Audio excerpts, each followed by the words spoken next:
প্রথম প্রশ্ন, যুবকদের আল্লাহর ওলি হওয়ার আমল বা সুন্নাত আমলগুলো যদি বলতেন।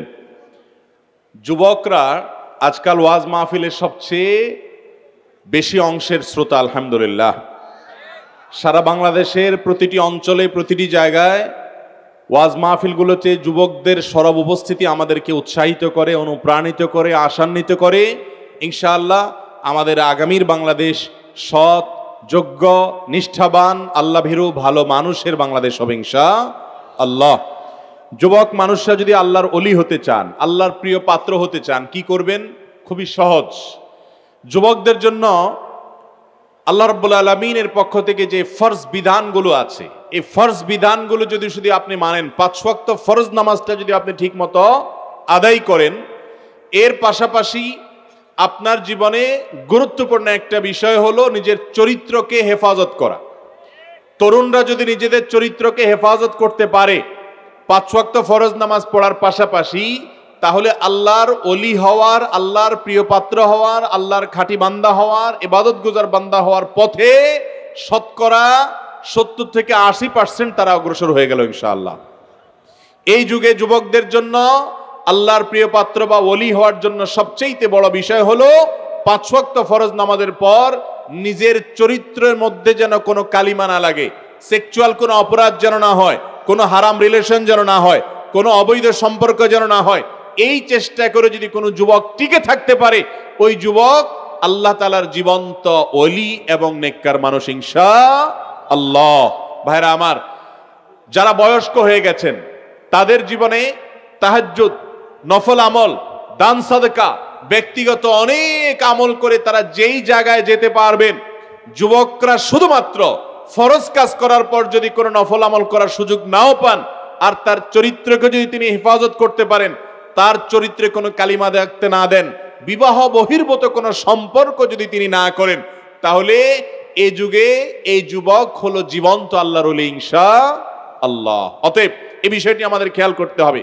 আরেকটি বিষয় খেয়াল করতে হবে, খুব ইম্পর্টেন্ট, সেটা হলো যৌবন এবং তারুণ্যের ঠিক পরবর্তী যে ধাপটা আসছে তা হলো আমাদের কর্মজীবন। এই কর্মজীবনে একজন মুসলমান যদি সৎ থাকতে পারেন এবং হালাল উপার্জন করতে পারেন, দুনিয়ার মোহ যদি তাকে অন্ধ করে না দেয়, হালাল হারাম বাজ বিচার করে তিনি যদি অর্থ উপার্জন করেন, এই লোকও আল্লাহ তাআলার জীবন্ত ওলি ইনশাআল্লাহ।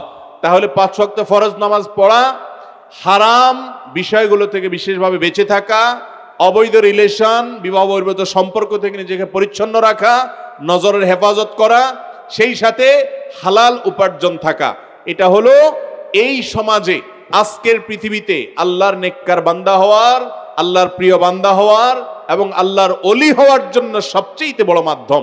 অতএব এই কয়েকটা কাজ করলে ইনশাআল্লাহ বিদিনিল্লাহ চলবে। বহু মানুষ দেখবেন নামাজ পড়তে পড়তে কপালে দাগ লেগে গেছে, প্রতি বছর হজ বা উমরা করেন, অনেক কোরআন হাদিস জানেন, শুনেন, পড়েন, মানুষকে বলেন, কিন্তু টাকার লোভ এত বেশি, হালাল আর হারাম বাজ বিচার করেন না। টাকা পাইলেই শুধু ধরেন, টাকার মোহে, সম্পদের মোহে তিনি মোহাবিষ্ট হয়ে গেছেন। এই মানুষ কখনো আল্লাহর প্রিয় পাত্র হওয়া সম্ভব নয়। এই দুনিয়ার মোহে যদি আপনি অন্ধ হয়ে যান, হালাল আর হারাম, নীতি এবং দুর্নীতি, এই দুটি যদি আপনি বাজ বিচার না করতে পারেন, তাহলে আপনার যত দাড়ি থাকুক, যত টুপি থাকুক, যত নামাজ কালাম পড়েন, কোনটি দিয়ে আপনি আল্লাহর প্রিয় পাত্র হতে পারবেন? এটা হলো এই যুগের সবচেয়ে বড় চ্যালেঞ্জের বিষয়, সবচেয়ে বড় চ্যালেঞ্জের বিষয়। এত বড় চ্যালেঞ্জ যে আজ সমাজে আপনি সব করেন, আপনি দাড়ি রাখেন, টুপি রাখেন, আপনি নামাজ পড়েন, আপনার মা বাবা, আত্মীয় স্বজন তেমন কোনো আপত্তি করবে না। কিন্তু যদি আপনি হালাল হারাম বাজ বিচার করতে গিয়ে একটা ভালো চাকরির অফারকে ডিনাই করেন, একটা ভালো ব্যবসা আপনি করেন না, সেখানে 2 নম্বরই করা লাগে সেজন্য, তখন দেখবেন আপনার মা বাবাও আপনার উপরে খুশি না, আপনার স্ত্রীও আপনার উপরে খুশি না, বন্ধু বান্ধবও খুশি না, হয়তো সন্তানরাও খুশি না, কেউ খুশি না। সবাই চায় আপনি টাকার মেশিন হয়ে যান, টাকা নিয়ে আসেন। কিন্তু আপনি যদি আল্লাহর প্রিয় পাত্র হতে চান, আপনার আখিরাতটা আল্লাহর সামনে স্থির থাকুক, নিশ্চিতভাবে আপনার জন্য জমা থাকুক, এটা যদি চান, এই যুগে হক হালালি চলা, হালাল উপার্জন করার কোনো বিকল্প আমল আর আমি অন্তত দেখি না। আল্লাহর জীবন্ত বুজুর্গ যারা দোয়া করলে আল্লাহ ফেরত দেন না, তারা কারা জানেন? তাদের মূল বৈশিষ্ট্য হলো তারা হালাল উপার্জন করে। একজন সাহাবী ছিলেন, তিনি যে কোনো দোয়া করলে দোয়া কবুল হয়ে যেত। লোকেরা গিয়ে বলল যে আপনি কি এমন আমল করেন যে আপনার দোয়া আল্লাহ ফেরত দেন না, যা দোয়া করেন কবুল হয়ে যায়? তিনি বলেছেন, আতিব মাতআমাকা তাকুন মুস্তাজাবাদ দাওয়া। তুমি তোমার উপার্জন হালাল করো, তোমার জীবনে কোনো হারাম উপার্জন যেন না ঢুকে, সেজন্য তুমি সংকল্প করো, সিরিয়াস হও, প্রতিটি টাকাকে হিসেব করে করে পকেটে ঢুকাও। যদি এরকম চলতে পারো, তোমার দোয়া আল্লাহ তাআলা ফেরত দিবেন না। অতএব ভাইরা আমার, আমাদের সমাজে আজকাল একটা ট্রেন্ড চলছে, সেটা কি? পয়সা আগে কামাই করে নাও। বিশেষ করে যুবকদের জন্য এটা অনেক বেশি চ্যালেঞ্জের বিষয় হয়ে গেছে। পয়সা আসলে পয়সা ধরে নাও, পয়সা হয়ে গেলে এক সময় তুমি হাজী সাহেব হয়ে যাবা, গাজী সাহেব হয়ে যাবা, দানবী সাহেব হয়ে যাবা। হুজুররাও তোমাকে দেখবা অনেক আদর কদর করতেছে, মাশাআল্লাহ মারহাবা দিচ্ছে, কারণ তোমার পয়সা আছে। ঠিক না ভাই? ঠিক। এই অসততার টেন্ডেন্সি আমাদের সমাজকে দুর্নীতিগ্রস্ত করে রেখেছে, অসৎ করে রেখেছে। আমরা যদি একটা সৎ, একটা দুর্নীতিমুক্ত সমাজ এবং প্রিয় স্বদেশ গড়তে চাই, তাহলে হালাল হারাম বাজ বিচার করার মানসিকতা যে কোরআন দিয়েছে সেটা লালন করতে হবে। আর এর মাধ্যমেই আপনি আল্লাহর প্রিয় বান্দা হতে পারবেন ইনশাআল্লাহ। এরপরের প্রশ্ন হলো, মাঝে মাঝে এমন লোকের সাথে দাঁড়িয়ে নামাজ আদায় করতে হয় যাদের শরীর থেকে বিড়ি সিগারেটের গন্ধে দম বন্ধ হয়ে আসে, এসব লোকদেরকে যদি একটু নসিহত করেন। দেখুন, অনেক লোক এরকম আছেন যে তারা ধূমপান করে থাকেন। যারা ধূমপান করেন তাদের প্রতি শ্রদ্ধা সম্মান রেখেই বলছি, আল্লাহর এই জমিনে যে কয়েকটা বস্তুর দুর্গন্ধটা ভয়ঙ্কর, উৎকট, রীতিমতো নাড়ি বুড়ি বের হয়ে আসার মতো অবস্থা, কোন কোন ক্ষেত্রে অনেক ময়লা আবর্জনার চাইতেও মারাত্মক দুর্গন্ধযুক্ত, সেরকম একটি বিষয় হলো এই ধূমপান, যেটা আমাদের স্বাস্থ্যকে ধ্বংস করে, যেটা আমাদের পরিবেশকে ধ্বংস করে, যেটা আমাদের অর্থকে অপচয় করে, যেটা আমাদেরকে ধ্বংসের দিকে নিয়ে যায়, যেটা আমাদের আমলকে বরবাদ করে দেয়। একজন ইমানদার তিনি কখনো ধূমপান করবেন না, এটা তার জন্য জায়েজ নাই। তারপর যদি কোনো মানুষ ধূমপানে অভ্যস্ত থাকেন, তিনি কি নামাজ পড়বেন না? অবশ্যই তাকে নামাজ পড়তে হবে, কিন্তু ধূমপান করার পর মসজিদে যাওয়ার আগে তিনি, তার দায়িত্ব হবে মুখটাকে ভালো করে পরিষ্কার করা, মেসওয়াক করা, ব্রাশ করা, বিভিন্নভাবে কুলি করে মুখের দুর্গন্ধ দূর করা। যদি কারোর এই বিড়ি সিগারেট পান করার ফলে, ধূমপান করার ফলে এটার কারণে যদি তার মুখে দুর্গন্ধ হয়, আশপাশে মুসল্লিরা যদি থাকেন তারা যদি কষ্ট পান, তো শুধু তারাই কষ্ট পাবেন না, আল্লাহর ফেরেশতারাও কষ্ট পায়। কারণ হাদিসে আসছে, তাতাআযাল মালাইকাতু বিমা ইয়াতাআযা বিহি বানু আদম, মানুষের যেই যেই কারণে কষ্ট হয়, ফেরেশতাদেরও সেই সেই কারণে কি হয়? কষ্ট হয়। অতএব দুর্গন্ধের কারণে মানুষের যেরকম কষ্ট হয়, ফেরেশতাদের কষ্ট হয়। যে ব্যক্তি দুর্গন্ধ নিয়ে মসজিদে যায়, তার জন্য ফেরেশতারা বদদোয়া করে যে তুমি দুর্গন্ধযুক্ত জিনিস নিয়ে মসজিদে এসেছো, মুখের দুর্গন্ধ, গায়ের দুর্গন্ধ, এটার কারণে আমাদের কষ্ট হচ্ছে, তার জন্য বদদোয়া করে, অভিশাপ করে স্বয়ং ফেরেশতারা আল্লাহর। এই জন্য নবী করিম সাল্লাল্লাহু আলাইহি সাল্লাম কাঁচা পেঁয়াজ খেয়ে মসজিদে যেতে নিষেধ করেছেন, কারণ পেঁয়াজের একটা দুর্গন্ধ মুখে চলে আসে। যদি রান্না করা পেঁয়াজ খায় ভিন্ন কথা, আর যদি কাঁচা পেঁয়াজ খাওয়ার পর মুখ পরিষ্কার করে দুর্গন্ধ দূর করে তারপরে যায়, সেটাও জায়েজ আছে। কিন্তু দুর্গন্ধ নিয়ে মসজিদে যাওয়ার ব্যাপারে নবী করিম সাল্লাল্লাহু আলাইহি ওয়াসাল্লাম নিষেধ করেছেন। আমাদের দেশে আরেকটা সমস্যা দেখা যায়, তা হলো বেশিরভাগ মসজিদগুলোতে এখনো হয়তো শীতাতপ নিয়ন্ত্রিত না, অতটা মানুষ সবাই যে একেবারে শীতাতপ নিয়ন্ত্রিত পরিবেশে কাজ করে থাকতে পারে এমন না। এর ফলে হয় কি, অনেকের গায়ে দুর্গন্ধ হয়, ঘামের গন্ধ। এই ঘামের গন্ধ নিয়ে অনেকে মসজিদে চলে যান। আপনি যদি মসজিদে ঘামের গন্ধ নিয়ে যান, তাহলে সেক্ষেত্রে আপনার দুর্গন্ধের কারণে যদি মানুষ কষ্ট পায়, আপনার গুনাহ হবে। আপনাকে মসজিদে যেতেই হবে, কিন্তু ঘামের গন্ধ যাতে অন্যদের কষ্টের কারণ না হয়, এই জন্য সাথে কোনো আতর রাখবেন, কোনো সুগন্ধি জাতীয় কিছু রাখবেন, যাতে করে এটা ব্যবহার করে আপনি মসজিদে প্রবেশ করতে পারেন, পকেট থেকে বের করে, অন্য কারোর যাতে কষ্টের কারণ না হয়। ইসলাম আমাদেরকে এমন একটা জীবন ব্যবস্থা দিয়েছে ভাই, কারোর কষ্টের কারণ হলে আপনি আর যাই হোক খাঁটি মুসলমান হওয়ার কোনো সুযোগ নাই। যে মানুষের জন্য বেশি উপকার করে সে আল্লাহর সবচাইতে প্রিয়। অনেক বেশি নফল নামাজ পড়লেন, নফল দান করলেন, নফল রোজা রাখলেন, আল্লাহর প্রিয় হবেন না, এই কথা হাদিসে বলা হয় নাই। আল্লাহর প্রিয় পাত্র কারা? আহাব্বুন নাসি ইলাল্লাহি আনফাউহুম লিন্নাস, যে ব্যক্তি মানুষের উপকার বেশি করে, এই ব্যক্তি আল্লাহর সবচেয়ে উপকারে আসে। এই জন্য গায়ের দুর্গন্ধ নিয়ে যদি মসজিদে যান, মানুষের কষ্ট হবে, সেটা হারাম। অতএব মানুষের কষ্টের কারণ হওয়া এটা জায়েজ নয়। এই জন্য দুর্গন্ধযুক্ত বিষয়, সেটা ঘামের গন্ধ হোক আর ধূমপানের গন্ধ হোক, এটা নিয়ে মসজিদে যাওয়া মাকরুহ বলেছেন উলামায়ে কেরাম। এটা যাবেন না, যাওয়ার আগে দুর্গন্ধ দূর করে তারপরে যাবেন। যদি কোনো কারণে কারোর দুর্গন্ধ দূর করার ব্যবস্থা না থাকে, তিনি একটু নিজের মতো সেফে থাকবেন যাতে কারোর কষ্ট না হয়, কিন্তু জামাতের সাথে নামাজ এই অজুহাতে অন্তত ত্যাগ করা যাবে না। এরপরে প্রশ্ন হলো গোসল, ফরজ গোসল করার সঠিক নিয়ম জানাবেন। ফরজ গোসল করার নিয়ম আমাদের অনেকের জানা নেই। খুবই সিম্পল এবং খুবই সহজ। ফরজ গোসল করার নিয়ম হলো আপনার গায়ে অথবা পোশাকে যদি কোনো নাপাক থাকে, ফরজ গোসলের আগে প্রথম কাজ হলো সে নাপাকগুলো ধুয়ে ফেলানো। ফর এক্সাম্পল, আপনার হাঁটুতে, আপনার রানে, আপনার পায়ে বা শরীরের কোনো জায়গায় নাপাক লেগেছে, পানি দিয়ে সেটা আগে ধুয়ে ফেলেন। আপনার লুঙ্গিতে, পাজামা, প্যান্টে বা কোনো জায়গায় নাপাক লেগেছে, যেই জায়গাটা লেগেছে সেই জায়গাটা আলতো করে ধুয়ে ফেলান। আর যদি সেই জায়গা ফাইন্ড আউট করতে না পারেন, বের করতে না পারেন, তাহলে যতটুকু সম্ভব আপনি নিশ্চিত করে এটা ধুয়ে ফেলার চেষ্টা করেন অথবা অন্য একটা পোশাক পরেন। এরপর গোসল শুরু করার একবারে প্রথম কাজ হলো অজু করার সময় আমরা যেভাবে অজু করি হুবহু অজু দিয়ে গোসল করতে হবে। অজু দিয়ে গোসল শুরু করতে হবে। 2 হাতের কবজি ধোবেন, কুলি করবেন, নাকে পানি দিবেন, মাথা মাসা করবেন। এরপর আপনার 2 হাতের কবজি, মাথা মাসে সব হয়ে যাওয়ার পরে আপনি গোসল করবেন। মাথার উপরে পানি, কাঁধের উপরে পানি ঢেলে গোসল করার পর টয়লেট থেকে বের হওয়ার সময় অথবা পুকুর থেকে উঠার সময় আপনি 2 পা টাকনো পর্যন্ত, গিরা পর্যন্ত ধুয়ে ফেলবেন। আপনার গোসল হয়ে গেল। যদি কেউ এইভাবে গোসল করেন তার ফরজ গোসল হয়ে যাবে। তবে ওই যে ফরজ গোসলের জন্য কুলিটা ভালো করে করতে হবে, গড়গড়া করে নাকে পানি দিতে হবে যাতে করে নাকের এই নরম অংশ পর্যন্ত পানি পৌঁছে যায়। বাস এই কাজগুলো যদি করেন আপনার গোসল, ফরজ গোসল হয়ে যাবে। আবার বলছি, শরীরে বা কাপড়ে আগে নাপাক থাকলে সেটাকে ধুয়ে ফেলতে হবে। এরপরের কাজ হবে অজু করা। অজু করে সবকিছু অজু করবেন, শুধুমাত্র পাও ধোয়াটা বাকি রাখবেন। পাও ধোয়াটা বাকি রেখে এবার গায়ে পানি দিবেন। সেটা শাওয়ার ছেড়ে হোক অথবা মগ দিয়ে কেটে হোক অথবা পুকুরে ডুব দিয়ে হোক, আপনি গোসল করবেন পুরো শরীর ডলে। গোসল করা শেষ, বের হওয়ার সময় 2 পায়ের গোড়ালি সহ ধুয়ে চলে আসবেন।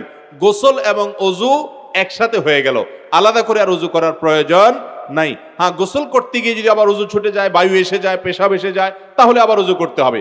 কিন্তু যদি এগুলোর কোনোটা না আসে তাহলে গোসলের সাথে বাই ডিফল্ট কি হয়ে যায়, অজু হয়ে যায়। আমাদের দেশে অনেককে দেখবেন গোসল শেষ উনি আবার নতুন করে অজু করতেছেন। এটা অপ্রয়োজনীয় কাজ, কোনো দরকার নেই। তাহলে এইভাবে গোসল করলে ফরজ গোসল হবে। ফরজ গোসলের ক্ষেত্রে গুরুত্বপূর্ণ বিষয় হলো মাথা থেকে পাও পর্যন্ত শরীরের কোনো জায়গা শুকনা থাকতে পারবে না।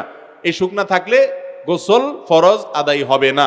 অনেকে আছেন যে চুল হয়তো খুব ঘন, সেগুলোকে ভালো করে ধুইতে হবে যাতে প্রতিটা চুলের গোড়ায় পানি পৌঁছায় এবং নখের চিপায় যেন পানি পৌঁছায়, শরীরের কোনো জায়গায় যেন শুকনা না থাকে।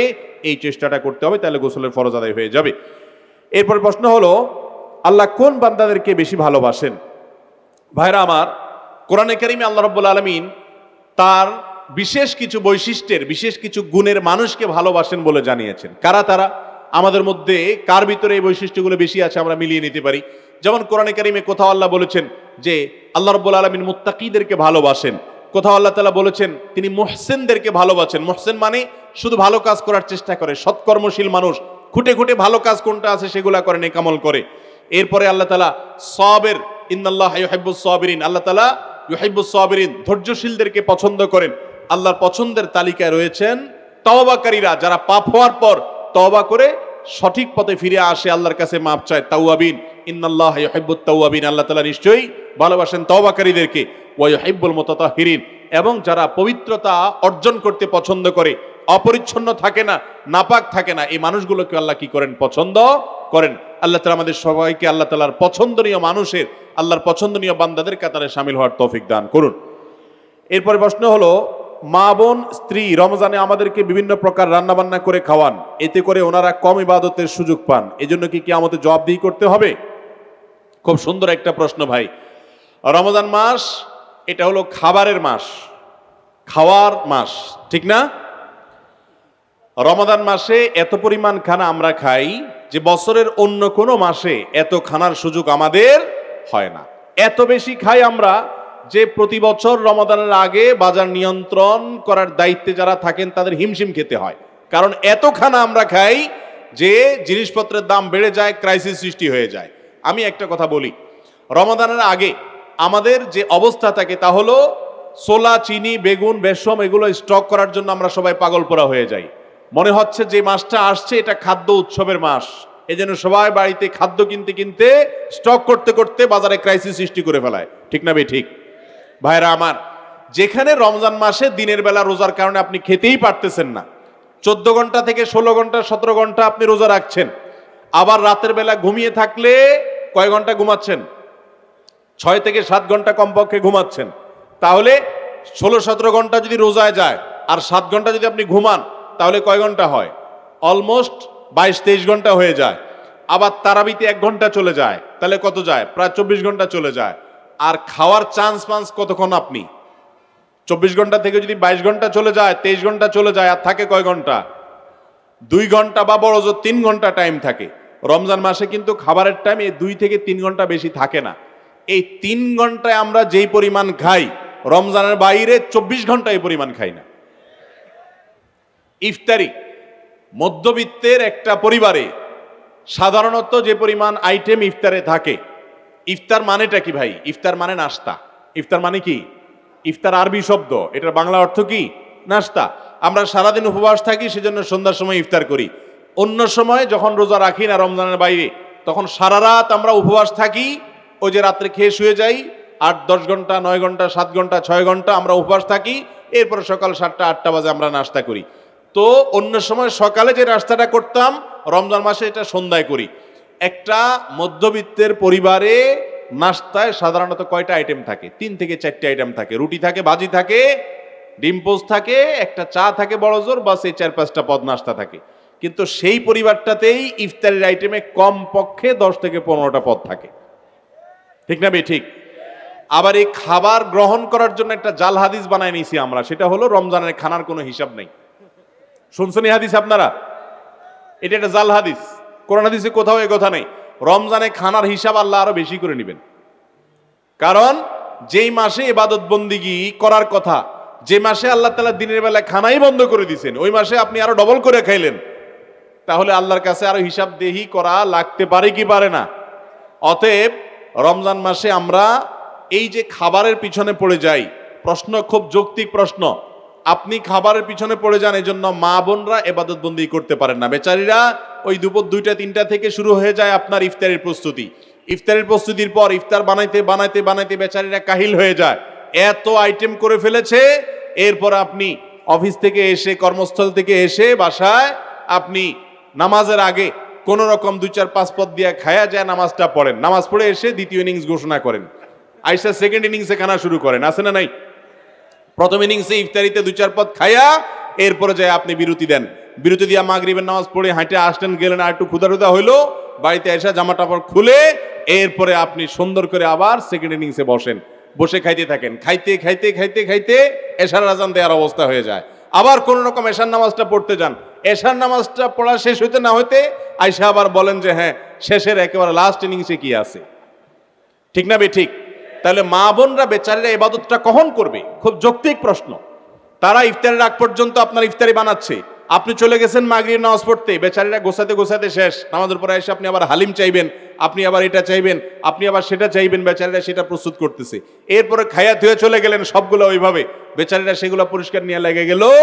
তারাবি নামাজ আপনি পড়তেছেন আরামসে, তাদের তো কাজ করতে করতে শেষ। তারা ইবাদতটা কখন করবে? এই জন্য পুরুষরা অবশ্যই দায়িত্বশীল হতে হবে।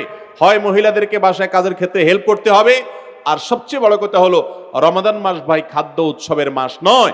আমরা যেভাবে খাদ্য সংগ্রহ করি, খাদ্য জমা করতে থাকি, মনে হয় যে খাদ্য উৎসবের মাস আসছে। ঠিক না ঠিক? অতএব এই ক্ষেত্রে মা বোনদেরকে যদি আমরা সহযোগিতা না করি, কিংবা আমরা খাদ্যের জন্য এরকম পাগল পরা হয়ে যাই, তাদেরকে যদি ইবাদতের সুযোগ না করে দেই, তাহলে সেক্ষেত্রে আল্লাহর কাছে জবাবদিহি করা লাগবে। তবে হ্যাঁ, মা বোনরা রোজাদারের জন্য যে পরিশ্রম করছেন, কষ্ট করছেন, এর জন্য তারা আল্লাহর কাছে অবশ্যই আজর পাবেন, এর জন্য অবশ্যই আল্লাহর কাছে তারা সওয়াব পাবেন। কিন্তু এই রোজাদারের জন্য কষ্ট করার সওয়াবটা শুধু তাদের দরকার না, আপনারও দরকার আছে। তাহলে আপনিও ওই মহিলার সাথে পেঁয়াজি বানাবেন, আপনি তার সাথে অন্যান্য কাজ করবেন। আল্লাহ আমাদেরকে তৌফিক দান করুন। এরপরে প্রশ্ন হলো, আমাদের এলাকায় জাকাত হিসাবে চাল, শাড়ি, লুঙ্গি ইত্যাদি দেওয়া হয়, ইসলামে এর বিধান কি?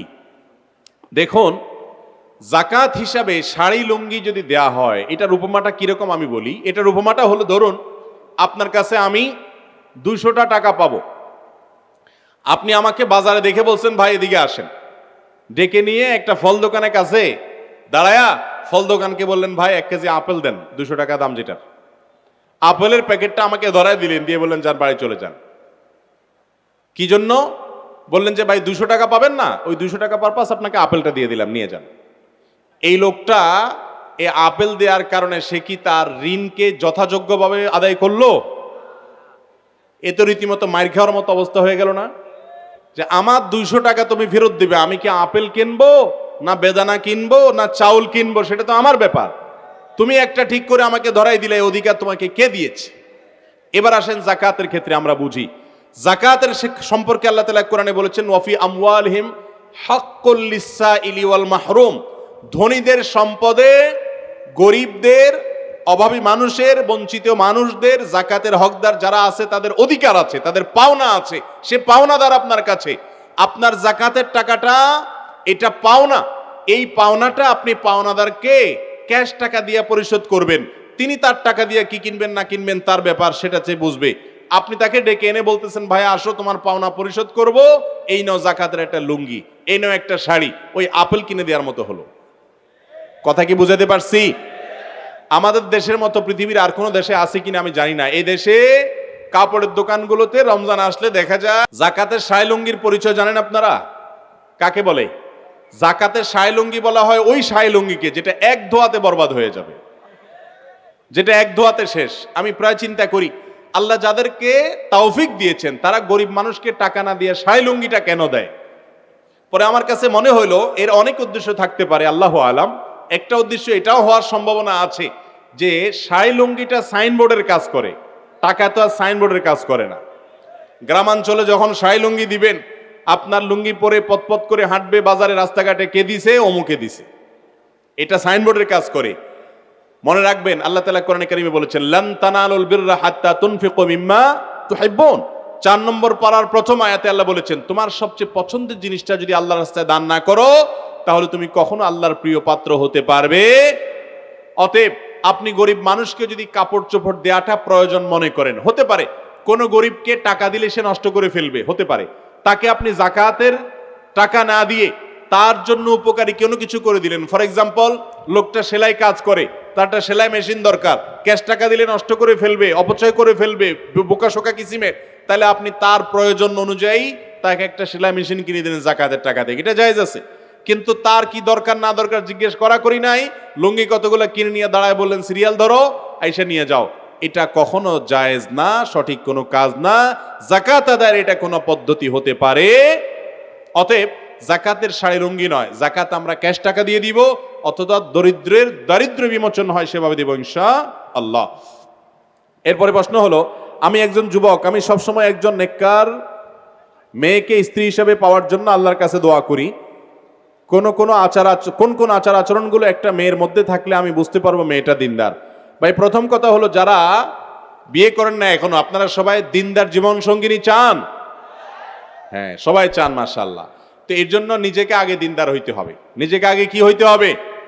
আপনি নিজে খারাপ থাকবেন, আপনার চরিত্র নষ্ট করবেন, ফেসবুকে ইনবক্সে হারাম সম্পর্ক করবেন, আর আশা করবেন যে আপনার ঘরে একজন ফেরেশতার মতো মেয়ে চলে আসুক। এটা কখনো বাস্তবসম্মত চাওয়া হতে পারে না। মনে রাখবেন, ভালো জীবন সঙ্গিনী চাইতে হলে আপনি নিজে ভালো হওয়ার চেষ্টা করতে হবে, এটা হলো প্রথম কাজ। আবার কেউ এখান থেকে সহজে যোগ বিয়োগ করে ফলাফল বের করেন না যে আমার যেহেতু চরিত্র ভালো না, অতএব আমার যে জীবন সঙ্গিনী আসছে এটারও মনে হয় চরিত্র খারাপ। এরকম সহজ সমীকরণের সুযোগ কিন্তু নাই, কারণ অনেক খারাপ মানুষকে আল্লাহ তাআলা ভালো মানুষ দিছেন না, দেন নাই। ফেরাউনের মতো খারাপ মানুষের ঘরে আসিয়ার মতো নেককার বিবি গেছে না, যায় নাই। অতএব আপনি খারাপ হলেও আপনার ঘরে আসা মেয়েটা ভালো হতে পারে। একজন মেয়ে বিয়ের আগেতে দিনদার কিনা কিভাবে বুঝবেন? এটার মতো কঠিন কাজ আল্লাহর জমিনে খুব কম আছে। আজকাল বিশেষ করে শুধু নামাজ কালাম দেখে লোকটা ধার্মিক এটা মনে করা এত সহজ নয়। বিশেষ করে পাত্রী নির্বাচনের ক্ষেত্রে সে ধার্মিক কিনা, আল্লাহ ভীরু কিনা, এটা বোঝার জন্য সর্বপ্রথম এবং প্রধান বিষয় হলো যে সেই মেয়েটা শতভাগ পর্দা মেনটেন করে কিনা। পর্দা বলতে বোরকা পরা না, পর্দা বলতে হাত মোজা পা মোজা না, পর্দা বলতে তার জীবনে সামগ্রিকভাবে মাহরাম নন মাহরাম মেনটেন করে কিনা। মাহরাম নন মাহরাম মেনটেন বুঝেন? মানে হলো সে তার মামাতো ভাইয়ের সাথে পর্দা করে কিনা, চাচাতো ভাইয়ের সাথে পর্দা করে কিনা, খালাতো ভাইয়ের সাথে পর্দা করে কিনা, তার ওই বেহাইয়ের সাথে পর্দা করে কিনা, যাদের সাথে পর্দার বিধান আছে অথচ পরিবারের সদস্য কিংবা আত্মীয় স্বজন তাদের সাথে পর্দা করে কিনা। অনেক মেয়ে আছে বাহিরে বোরকা পরেন কিন্তু বাসা বাড়িতে আসলে পর্দার বালাই নাই। অনেক মহিলা বাহিরে পর্দা করেন, বাসায় এসে দেবরের সাথে পর্দা করেন না, এবং আত্মীয় স্বজনের মধ্যে যাদের সাথে পর্দা করতে হবে তাদের সাথে পর্দা করেন না। এটা কখনো সঠিক পর্দা হতে পারে না। একজন মেয়ের দিনদারিতার প্রধান দিক হলো তিনি আল্লাহর ফরজ বিধানটাকে বুঝে মানার চেষ্টা করেন, এক। দ্বিতীয়ত, ভালো মেয়ে, বিশেষ করে দিনদারিতার একটা বড় আলামত হলো তার ভিতরে দুনিয়ার মোহ থাকবে না। কি থাকবে না? দুনিয়ার মোহ। অল্পে তুষ্ট থাকবে। জীবন সঙ্গিনীর জন্য এই বিষয়টা অনেক গুরুত্বপূর্ণ, যে অল্পে তুষ্ট থাকা। যদি সে যা পায় সেটার উপরে সবর করতে পারে, সে যদি আল্লাহ তাআলার ফয়সালাকে মেনে নিতে পারে, সে যদি অল্পে সন্তুষ্ট থাকতে পারে, দুনিয়ার জীবনের বাস্তবতা বুঝে অনন্ত অসীমকালের আখিরাতের জন্য অপেক্ষা করে, এই মানসিকতা যদি কোনো মেয়ের মধ্যে থাকে, সে দিনদার ইনশাআল্লাহ। এটা কিভাবে বুঝবেন? তার সাথে আপনি যখন দেখতে যাবেন, কথাবার্তা বলবেন, মেইল চালাচালি করে তার মানসিকতা জিজ্ঞেস করবেন। আর সবচেয়ে বড় বিষয় হলো এই মেয়েটাকে পার্সোনালি যারা চিনে তাদের মাধ্যমে ভেরিফাই করবেন যে সে আসলে মাহরাম নন মাহরাম মেনটেন করে কিনা। বিয়ের আগে সব পাত্রী ফেরেশতা থাকে, সব পাত্র ফেরেশতা থাকে, ঠিক না ভাই? ঠিক। যখন বিয়ে করতে যান শ্বশুর বাড়িতে নতুন, তখন একেবারে আপাদমস্তক দুষ্ট, আপাদমস্তক খারাপ যুবকটাও সেখানে গিয়ে একেবারে ইনোসেন্ট বয়স সেজে যায়, ঠিক না ভাই? ঠিক। বিয়ের মজলিসে প্রত্যেকটা খারাপ মানুষ তার জীবনে বিয়ের মজলিসে যখন বসে, তখন এত নম্র, এত ভদ্র, এত চুপচাপ, এত সে ভালো মানুষ হয়ে থাকে। শ্বশুরকে দেখলে সালাম, সবাইকে দেখলে সালাম, মনে হয় যে তার মতো ভালো মানুষ ফেরেশতা আর দ্বিতীয়টা নাই। অতএব বিয়ের ওই মুহূর্তের ভালো মানসিকতার কোনো মূল্য, এটা দেখতে হবে ব্যক্তিগত জীবনে ওই মেয়েটা কতটা ধার্মিক, কতটা ইবাদত গুজার, কতটা আল্লাহর ভয় তার অন্তরে লালন করে। অনেক মেয়েরা আছে নামাজ কালাম পড়ে কিন্তু চাহিদা অনেক, ঠিক একই কথা ছেলেদের মধ্যেও প্রযোজ্য। অতএব সে কখনো দিনদার বা জীবন সঙ্গী হিসাবে পারফেক্ট হতে পারে। এই জন্য এই বিষয়গুলোকে খেয়াল করবেন, এবং সর্বোপরি কোরআন এবং সুন্নাহর কাছে সারেন্ডার করার মতো মানসিকতা আছে কিনা। কোরআনে আছে, সুন্নাতে আছে, আল্লাহ তাআলার নির্দেশে আছে, রাসূলের হাদিসে আছে, আর কোনো কিছু বুঝাবুঝি নেই, আমি নিজেকে সারেন্ডার করে দিলাম, এ হলো মুত্তাকি, এ হলো পরেজগার, এ হলো দিনদার। এরকম জীবন সঙ্গী যদি পাওয়া যান, তো মনে রাখবেন এটা হলো আল্লাহর জমিনে সবচেয়ে বড় অ্যাসেট, সবচেয়ে বড় সম্পদ, সবচেয়ে মূল্যবান এবং দামি বিষয় হলো এটা। নবী করিম সাল্লাল্লাহু আলাইহি সাল্লাম বলেছেন, আদ-দুনিয়া কুল্লুহা মাতা, এই দুনিয়াতে সবকিছুই এমন করে আল্লাহ সৃষ্টি করেছেন যে এটার উপকারিতা আমরা ভোগ করি, উপভোগ করি, এনজয় করি। ওয়া খায়রু মাতা'আদ দুনিয়া আল মারআতুস সালিহা, যদি কারোর ঘরে একজন ধার্মিক, আল্লাহ ভীরু, আল্লাহকে চিনে এরকম একজন দিনদার মেয়ে আসে, তার জীবনে যে সৌভাগ্য হবে, সে যে সম্পদের মালিক হবে, এই রকম সৌভাগ্য আর কারো জীবনে হতে পারে না।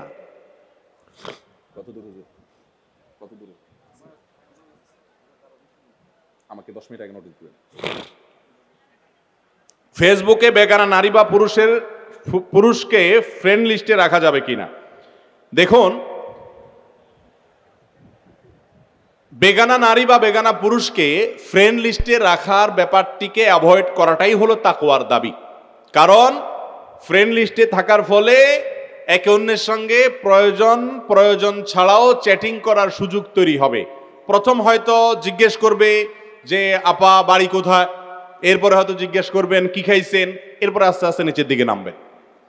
আল্লাহ রাব্বুল আলামিন এমনভাবে সৃষ্টি করেছেন নারী পুরুষকে, একে অন্যের কাছে যখন আসবে, যাদের সাথে বিবাহ বন্ধনে আবদ্ধ হওয়া হালাল, অর্থাৎ যারা আপনার গায়রে মাহরাম, অর্থাৎ যারা পরপুরুষ এবং পরনারী, এরকম মানুষদের যত সংস্রবে আসবেন, যত সান্নিধ্যে আসবেন, নিজেকে আপনি নিয়ন্ত্রণ করতে পারবেন না। টুডে অর টুমরো, আজ হোক আর কাল, আপনি আস্তে আস্তে আপনার মনকে খারাপ দিকে নিয়ে যেতে বাধ্য। এটা আল্লাহ তাআলা সৃষ্টি করেছেন এইভাবে। আর এই জন্য আল্লাহ বলেছেন ওয়ালা তাকরাবুজ জিনা, তোমরা জেনার কাছেও যেও না। কারণ জেনা এমন একটা অপরাধ যে এটার কাছে গেলে এরপরে ওইটাতে পতিত হয়ে যায়, নিজেকে নিয়ন্ত্রণ করতে পারে। এই জন্য ফেসবুকে ছেলেরা ছেলেদেরকে, মেয়েরা মেয়েদেরকে ফ্রেন্ড লিস্টে রাখবেন। এবং যদি কোনো আপনার পরিচিত মেয়েরা থাকে, আপনার বোন, আপনার স্ত্রী, তাহলে যথাসম্ভব তাদের প্রাইভেসি যেন ঠিক থাকে সেদিকটা খেয়াল রাখবেন। তাদের প্রোফাইল পিকচারে এখনো পর্যন্ত ফেসবুক ম্যান্ডেটরি করে নাই যে তার অরিজিনাল ছবি দিতে হবে, যে কোনো কিছু দিয়ে রাখা যায়। অতএব তার ছবি যেন অনেকে প্রদর্শন করে বেড়ায়, সে যেন না করে, এগুলো খেয়াল করতে হবে। এক কথায় ফিতনা থেকে দূরে থাকতে হবে। ভাই যেই জায়গায় ভয় আছে সেই জায়গায় আপনি হাত দিবেন না। এক জায়গায় কারেন্টের হাই ভোল্টেজের লাইন আছে, এই মুহূর্তে বিদ্যুৎ নাই, ওই জায়গায় আপনি হাত দিবেন? কেন দিবেন না? বিদ্যুৎ তো নাই, এখন সমস্যা তো নাই। হাত এজন্য দিবেন না যে এত হাই ভোল্টেজের লাইন, বিদ্যুৎ নাই, ঠিক আছে, যেই কোনো মুহূর্তে চলে আসলে আমার তো অবস্থা খারাপ হয়ে যাবে, কয়লা হয়ে যাব আমি। ঠিক একইভাবে কোনো মেয়ের সাথে আপনার পরিচয় হলো, আপনি বলবেন যে হুজুর আপনারা এত খারাপ চিন্তা করেন কেন, দেখলেই কি মানুষ খারাপ চিন্তা করে নাকি? না ভাই, দেখলে খারাপ চিন্তা হয় না। তো প্রথমে বিদ্যুৎ থাকে না, একটা সময় বিদ্যুৎ আসে, এই বাস্তবতা অস্বীকার করা যাবে না। যদি বলেন যে না আমার বিদ্যুৎ কখনো আসবে না, তাহলে আপনি হয় মিথ্যুক আর নাহলে অসুস্থ। আমি কি বুঝাতে পারছি? যারা সভ্য সাজেন, যারা ভদ্র সাজেন, তারা নিজের সঙ্গে মিলিয়ে নেন। ভাইরা আমার, আমি প্রায় সময় এই কথা বলি, ইসলাম যে আমাদের মা বোনদেরকে পর্দার বিধান দিয়েছে, এটা তাদেরকে খাটো করার জন্য দেয় না, এটা তাদের সেফটির জন্য দিয়েছে। তাদেরকে নিয়ে যাতে বাজে চিন্তা করতে না পারে, অশ্লীল চিন্তা করতে না পারে, এই জন্য তাদেরকে আল্লাহ তাআলা পর্দার বিধান দিয়েছেন। আমরা বাহিরে যখন বের হই, আমাদের সাথে আমাদের স্ত্রী, আমাদের মা বোন, আমাদের পরিবারের মেয়েরা যদি পর্দা ছাড়া খোলামেলা পোশাকে বের হয়, গোটা রাস্তাঘাটের যত মানুষ তাদের দিকে দৃষ্টিপাত করে, স্বাভাবিকভাবে যত মানুষ তাদেরকে দেখে, সবাই তাদেরকে নিয়ে কি চিন্তা করে? আপনি বলবেন সবাই কি আর খারাপ চিন্তা করে? দেখলেই কি খারাপ চিন্তা আসে? হ্যাঁ, অবশ্যই দেখলে খারাপ চিন্তা আসে না, কিন্তু 1000 মানুষ যদি দেখে, এর মধ্যে অন্তত কয়েকশো মানুষ তাকে মনে মনে ধর্ষণ করবে। এই বাস্তবতাকে অস্বীকার করতে পারে মিথ্যাবাদী অথবা অসুস্থ মানুষে। কোন সুস্থ এবং সত্যবাদী মানুষ এই বাস্তবতাকে অস্বীকার করতে। আপনি পরনারী যদি দেখেন খোলামেলা পোশাকে, পর্দাহীন ভাবে যদি আপনি দেখেন, আপনি মনে মনে কি চিন্তা করেন? আপনার বোন, আপনার মা, তারা যদি পর্দাহীন ভাবে খোলামেলা ভাবে বাহিরে বের হয়, শরীয়তের বিধান লঙ্ঘন করে, তাদেরকে নিয়ে মানুষ একই চিন্তা করে, আপনারটা আপনি ভাবেন। অতএব আমাদেরকে পর্দার এই বিধানটাকে অস্বীকার করার কোনো সুযোগ নাই।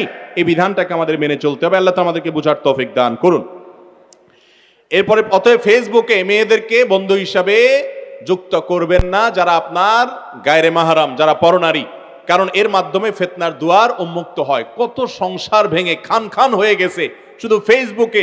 ছেলে, পুরুষ লোকটা অন্য মেয়েদের সাথে বদমাইশির সম্পর্ক করেছে, মহিলা সে পরকীয়া লিপ্ত হয়ে গেছে, আছে না নাই?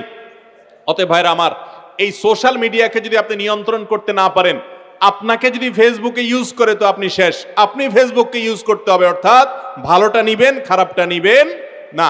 আপনার বন্ধু তালিকায় গায়রে মাহরাম পুরুষ মহিলা থাকে, অত বৃদ্ধা মানুষ, অথবা তার সাথে আপনার স্বার্থ সংশ্লিষ্ট কোনো বিষয় আছে, ধরুন আপনার অফিসের কলিগ, তার সাথে হয়তো আপনার ব্যক্তিগত অফিসের অনেক জিনিস আদান প্রদান করতে হয়, সেগুলো ফিতনামুক্ত ভাবে যেন করা যায়, সেটি নিশ্চিত করে তারপরে আপনি আপনার লিস্টে তাকে যুক্ত করবেন।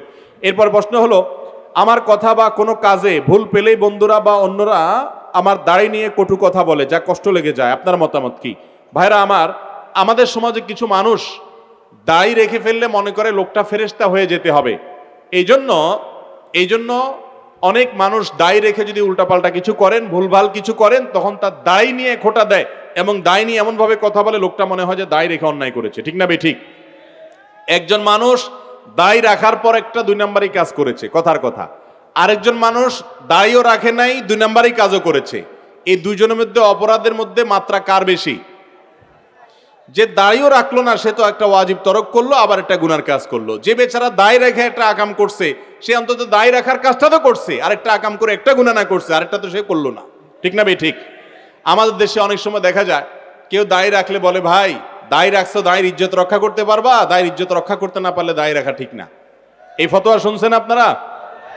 এই ফতোয়া ভুল ফতোয়া, এটা কোনো সঠিক ফতোয়া না। দাড়ির ইজ্জত না রাখতে পারলে যদি দাড়ি রাখা না যায়, তাহলে ইসলামের ইজ্জত না রাখতে পারলে মুসলমানও থাকা যায় না। আমরা কি ইসলামের ইজ্জত পুরোপুরি সবাই রাখতে পারি? তাহলে আমরা ইসলাম কি ছেড়ে দিব তাহলে? একইভাবে দাড়ির ইজ্জত বলতে কোনো কথা নাই। একজন মুসলমান দাড়ি থাকুক আর না থাকুক, তিনি সব ক্ষেত্রে সৎ, ভালো, নেককার এবং আল্লাহর নির্দেশের পথে চলার চেষ্টা করতে হবে। দাড়ি রাখুক অথবা না রাখুক, এর সাথে দাড়ির কোনো সম্পর্ক। মনে রাখবেন, আপনি যে দাড়ি রাখতে না পারেন, এর কারণে আপনার ঈমান যাবে না, আপনি মুসলমান থাকবেন।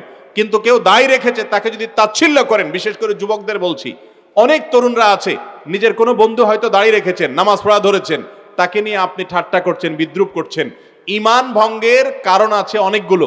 অনেক উলামা ইকরাম বলেছেন 10টি কারণ আছে ঈমান ভঙ্গের। এই কারণগুলোর কোনোটি পাওয়া গেলে আপনি ইসলাম থেকে খারিজ হয়ে যাবেন, সাথে সাথে বেঈমান হয়ে যাবেন। এর মধ্যে একটা হলো ইসলামের কোন একটা সাধারণ বিষয় নিয়ে যদি আপনি তাচ্ছিল্য করেন, বিদ্রুপ করেন, ব্যঙ্গ করেন, হাসাহাসি করেন, তাহলে কিন্তু ঈমান নষ্ট হয়ে যাবে। অতএব দায় রাখার এই নির্দেশ নবী করিম সাল্লাল্লাহু আলাইহি সাল্লামের, সমস্ত নবী রাসূলদের সুন্নাত। আপনি নিজে রাখতে না পারলেন, কিন্তু আরেকজন রাখার পরে যদি তাকে তাচ্ছিল্য করেন, হতে পারে সে ভুলভাল করছে, এই জন্য দায়ের সঙ্গে ওইটার কোনো সম্পর্ক করবেন না। যদি করেন, আর করে যদি ছোট করেন, দাড়িকে হওয়া করেন, উপহাস করেন, ঈমান পর্যন্ত চলে যেতে পারে, এবং ঈমান চলে যাওয়ার ফলে একজন কাফেরে পরিণত আপনি হতে পারেন। অতএব আমাদেরকে সাবধান থাকতে হবে। এরপরে প্রশ্ন হলো, ব্যক্তি মালিকানা জায়গায় কৌশল করে অনুমতি ব্যতীত মসজিদের নামে নেয়া এবং অনুমতি ব্যতীত ব্যক্তি মালিকানা জায়গায় গাছ লাগিয়ে মসজিদের জন্য ব্যবহার করার শরিয়া বিধান কি? ভাইরা আমার, আমাদের দেশে মসজিদ পরিচালনা যারা দায়িত্বে থাকেন, এই মানুষগুলো আল্লাহ মাফ করুক, অনেকে মনে করেন যে জীবনে চুরি ডাকাতি দুর্নীতি 2 নম্বরই তো অনেক করলাম, এবার একটু আল্লাহর ঘরের জন্য চুরি ডাকাতি করলে যদি আল্লাহ আগের গুলো কাটাকাটি করে দেয়। এটা কেন বলছি? আপনি দেখবেন বাংলাদেশে অনেক মসজিদ আছে, সব মসজিদের কথা আমি বলছি না, অনেক মসজিদ আছে, এই মসজিদগুলো দেখা যায় মসজিদ কমিটির লোকজন বা যারা মসজিদ প্রতিষ্ঠা করেন ওনারা বিতর্কিত জায়গায় মসজিদটা করেন, আছে না নাই? জায়গা দখল করে মসজিদ করেন, এমন ভাবে সিন ক্রিয়েট করেন যার জায়গা সেই বেচারা দিতে বাধ্য হয়, এরকম পরিবেশ করে মসজিদ করার প্রবণতা আছে না নাই? এবং রাস্তার ধারে মসজিদ, ঢাকা শহরে কয়টা মসজিদ এরকম আছে আমার সন্দেহ, যে মসজিদ সাইডে রাস্তার জায়গা পুরোপুরি ছেড়ে দিয়েছে। আপনি মসজিদের সিঁড়ি রাস্তার উপরে নিয়ে গেলেন, 2 হাত 3 হাত 3 ফুট 4 ফিট জায়গা আপনি নষ্ট করলেন। আল্লাহর ঘরকে আপনি আসামির কাঠগড়ায় দাঁড় করালেন। আপনি সরকারি রাস্তা দখল করলেন, রাস্তায় মানুষের চলাচলে বিঘ্ন সৃষ্টি হলো। বাড়িঘর করতে গিয়ে মানুষ দুর্নীতি করে, স্লোপ করে, কার্ভ করে, বিভিন্ন ভাবে তার গাড়ি উঠানোর জন্য সে রাস্তার জায়গা দখল করে, অন্যায় করে, সেটা তো হারাম। কিন্তু আল্লাহর ঘরের জন্য যদি এই কাজটা করে তাহলে সেটা হালাল হবে? সেটার কারণে শাস্তি আরো বেশি হতে পারে, কারণ আল্লাহর ঘরকে আপনি কি করলেন? আসামির কাঠগড়ায় দাঁড় করালেন। আমাদের অনেক ভাইরা আছেন এই কাজগুলো করেন, যারা মসজিদ পরিচালনা করছেন। আল্লাহর ওয়াস্তে আমি বলবো, আপনি ব্যক্তি জীবনে যা করেন না করেন, আল্লাহর ঘরকে আসামির কাঠগড়ায় দাঁড় করাবেন। অতএব এই ক্ষেত্রে সৎ আমাদের থাকতে হবে। মক্কার যে মুশরিকরা ছিল, মক্কার মুশরিক কাফেররা, তারা শিরকে লিপ্ত হতো, উলঙ্গ হয়ে বাইতুল্লাহ তওয়াফ করত। তাদের মধ্যে অনেক খারাপ জিনিস ছিল, কিন্তু একটা ভালো গুণ ছিল, সেটা কি? হালাল সম্পদের মূল্য তারা দিতে জানতো। এই জন্য মক্কা যারা গেছেন জানেন, কালো গিলাপে ঘেরা কাবা ঘরের এক পাশে বুক পরিমাণ একটা ওয়াল আছে, ঘেরাও দেওয়া, রাউন্ড দেওয়া, হাতিমে কাবা বলা হয়। যারা গেছেন দেখছেন না? এই জায়গাটা কেন এরকম জানেন? অনেকে হয়তো জানেন। এই জায়গাটা মূলত ওই কালো গিরাপে ঘেরা কাবা ঘরের ভেতরের অংশ ছিল। ইব্রাহিম আলাইহিস সালাম যে কাবা বানাইছেন সেখানে এটা সহ ছিল, এই পুরো অংশটা ছিল। এই কাবাকে যখন আমাদের নবী সাল্লাল্লাহু আলাইহি সাল্লামের দাদা আব্দুল মুত্তালিব ওনার নেতৃত্বে পুনর্নির্মাণ করলেন, নবী সাল্লাল্লাহু আলাইহি সাল্লাম ছোট ছিলেন তখন, ওই সময়টাতে তিনি ঘোষণা দিলেন, তার লোকেরা ঘোষণা দিলেন যে আমরা কোনো হারাম টাকা আল্লাহর ঘরে নেব না। আর হালাল টাকা সমাজে সব সময় কম থাকে, এই জন্য টাকার অভাবে এই অংশটাকে মসজিদের ভিতরে ঢুকাইতে পারেন নাই। আজও পর্যন্ত সেটাকে বাহিরে রেখে দেওয়া হয়েছে, যাতে করে আমরা শিক্ষা গ্রহণ করতে পারি। আর আজকাল কি অবস্থা, মসজিদ বলেন আর মাদ্রাসা বলেন আর ওয়াজ মাহফিল বলেন, আমরা হুজুররাই আপনাদেরকে বামপট্টি দিয়া বুঝায়া ফজলত টজলত বলে, হালাল হোক আর হারাম হোক, পয়সা চাই, পয়সা চাই। ঠিক না বে ঠিক? তো মসজিদ যারা পরিচালনা করবেন তারা সততার স্বাক্ষর রাখবেন, তারা অন্যের জায়গা কৌশল করে দখল করবেন না, করলে সেটা জায়েজ হবে না। এরপরের প্রশ্ন, ব্যক্তিদ্বন্দ্ব লিপ্ত হয়ে মসজিদ নির্মাণ করার শরিয়া বিধান কি? এটাও মসজিদ রিলেটেড, মাশাআল্লাহ। এটার হারও আমাদের সমাজে অনেক বেশি। কোন মসজিদে আপনি নামাজ পড়তে গেছেন, কমিটির সদস্য ছিলেন, কোনো কারণে গন্ডগোল হলো, এবার যা জমি কিনে একটা মসজিদ বানায় ফেললেন, আছে না নাই? এই মসজিদ কখনো আল্লাহর সন্তুষ্টির উদ্দেশ্যে নির্মাণ হতে পারে? মসজিদ হবে আল্লাহর সন্তুষ্টির জন্য। একটা কমিটিতে আপনার মনোমালিন্য তৈরি হয়েছে, আপনি সবর করবেন। সেক্রেটারি সাহেব আপনার কথা শুনতেছে না, সভাপতি সাহেব কথা শুনতেছে না, হয়তো গ্রুপিং হয়ে গেছে, হয়তো ওনারা ভুল করতেছেন। এই লোকগুলো তো স্থায়ী না, কিয়ামত পর্যন্ত বেঁচে থাকবে না, আল্লাহর ঘর তো টিকে থাকবে। আপনাকে সবর করতে হবে। আপনি হুট করে সেখান থেকে মতপার্থক্য করে 2-4 জন ডোনার জোগাড় করে একটা জায়গা নিয়ে একটা মসজিদ পাশে করলেন, এভাবে মুসলমানদের শক্তি ক্ষয় হয়। এরপরে প্রশ্ন হলো, কিভাবে সহজেই দায় রাখতে পারি? দায় রাখার জন্য তো কোনো কিছুই করতে হবে না। দায় রাখার মতো সহজ কাম আল্লাহর জমিনে তো আর দ্বিতীয়টা নাই বললেই চলে। কারণ দায় যখন উঠে, আপনি দায়তে হাত না দিলে তো দাঁড়িয়ে রাখা হয়ে যায়। সেখানে আপনি প্রশ্ন করলেন দাঁড়িয়ে রাখতে পারেন কিভাবে সহজে। দাড়ি রাখা তো সহজ, দাড়ি কাটাটা হলো কঠিন। অতএব আপনি যদি বলতেন যে দাড়ি কাটবো কিভাবে সহজে, সেটা যৌক্তিক প্রশ্ন হতে পারতো, কিন্তু রাখতে কোনো সহজের পদ্ধতি নাই। দাড়ি তো উঠছে, ছেড়ে দিলেই তো হয়ে যায়। আপনি তো এটার জন্য আর কিছু দরকার হয় না।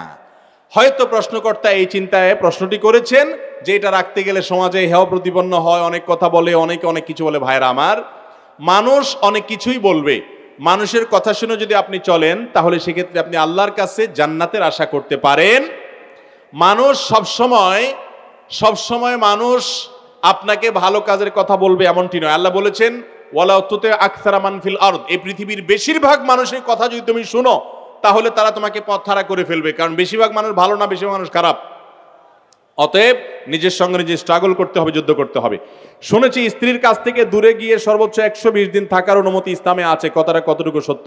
কথাটা পুরাপুরি মিথ্যা। 120 দিন কেন, 200 দিনও যদি স্বামীর সঙ্গে স্ত্রী একসাথে না থাকেন, কোনো কারণে হতে পারে, প্রবাসে আছেন অথবা দেশে থাকেন, একসাথে থাকা হয়নি কোনো কারণে, তো এর কারণে কখনো স্বামী স্ত্রীর মধ্যে বিচ্ছেদ সৃষ্টি হবে না। আমাদের সমাজে এরকম অনেক অনাচার আছে এবং অনেক কুসংস্কার আছে। যেমন অনেকে মনে করে সন্তান কয়েকটা হয়ে গেলে আবার বিয়ে পড়াইতে হয়।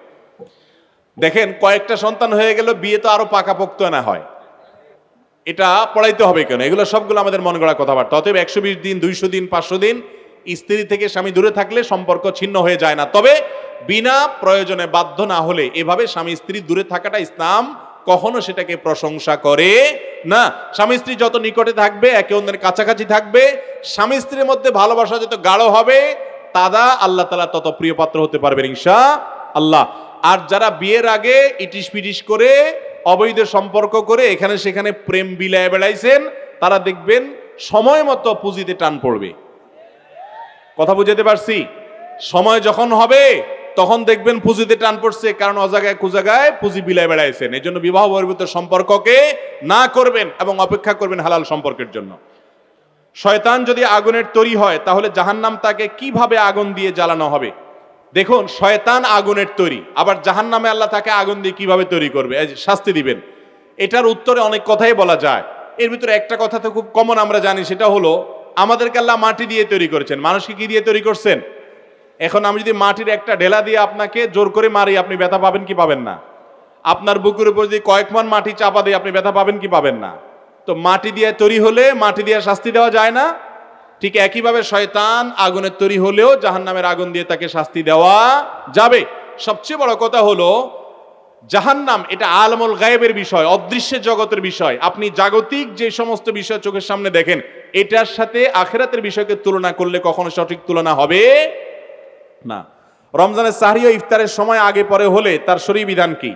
সাহরি বা ইফতারি যদি আগে বা পরে হয়ে যায়, কথার কথা, ইফতারি টাইমের আগে করে ফেলেছেন, সূর্য এখনো ডুবে নাই, তাইলে ওই রোজা হয় নাই, ওটা আবার রাখতে হবে।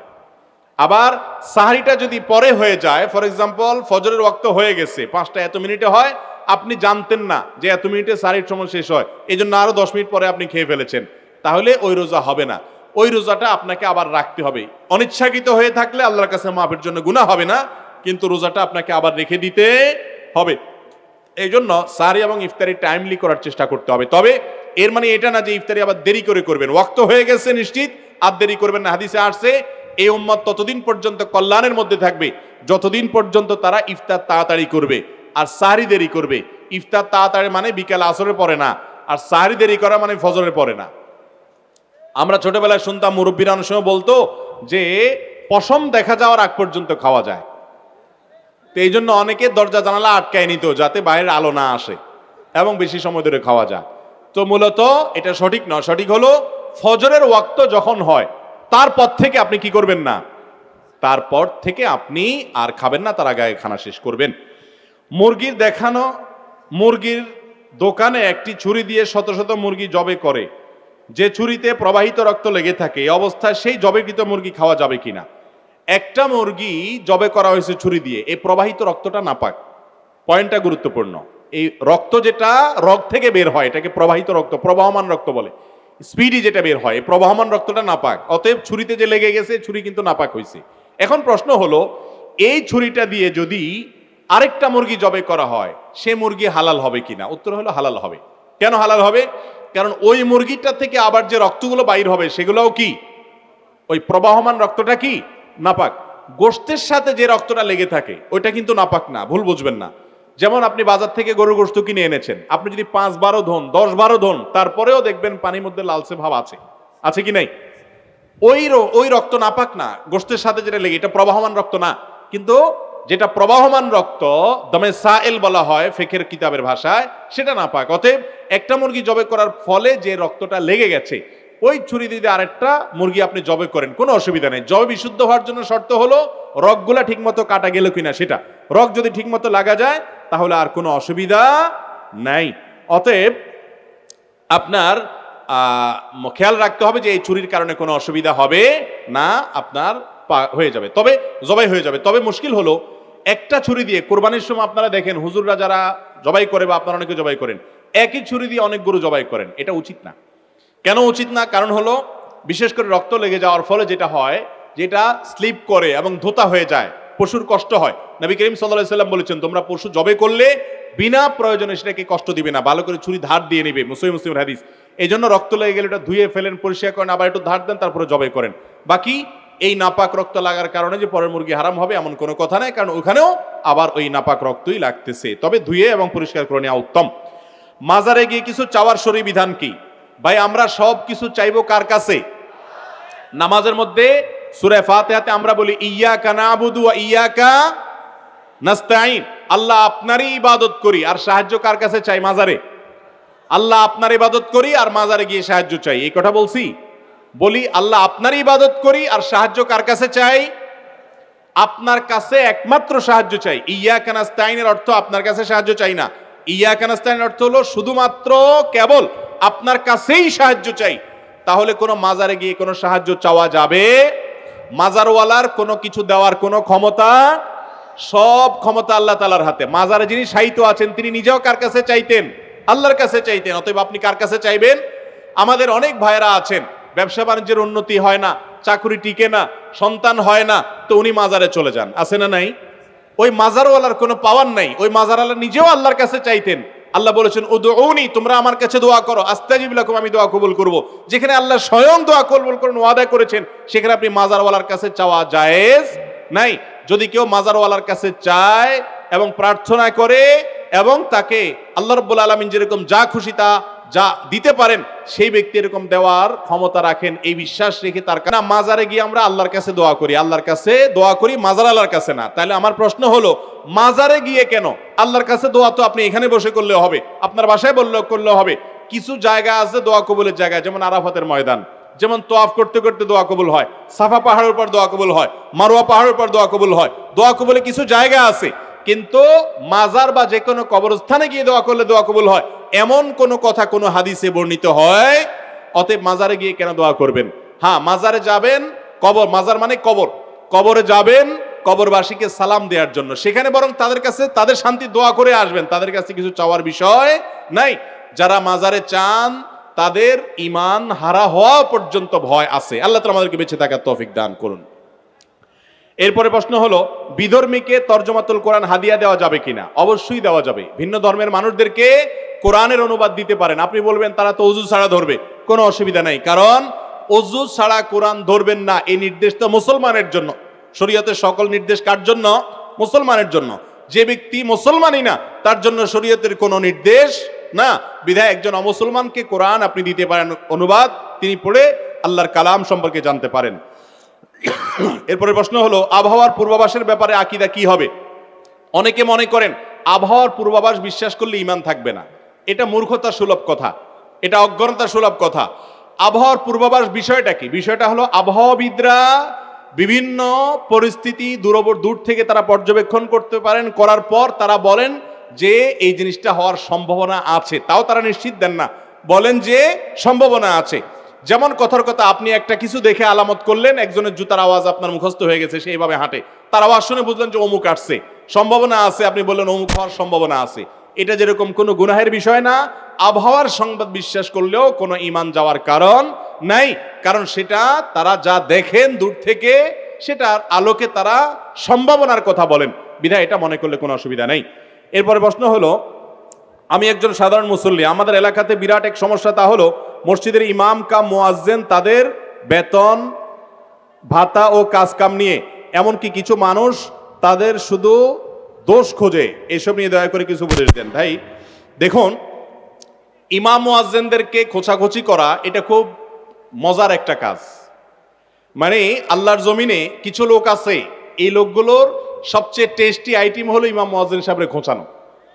ইমাম মুয়াজ্জিন সাহেবদের পিছে লেগে থাকলে ওনারা এমনি হাঁটলেন কেন, ওইভাবে হাঁটলেন কেন, ওইদিকে তাকালেন কেন, ওনার টুপিটা বাঁকা হইলো কেন, এগুলো নিয়ে যত খোঁচাখুচি করতে পারবেন তত ওনাদের কাছে ভালো লাগে। ক্রিকেট স্ট্যাম্পের সামনে দাঁড়িয়ে থাকা ব্যাটসম্যান ওই আল্লাহর বান্দা যে পরিমাণ টেনশনে থাকে, একজন ইমাম সাহেব বেচারা এর চেয়ে বেশি টেনশনে থাকা লাগে। কারণ যেই ব্যক্তিকে সবাই চার্জ করতে পারে, সবাই, সেই ব্যক্তির নাম ইমাম সাহেব হতভাগা।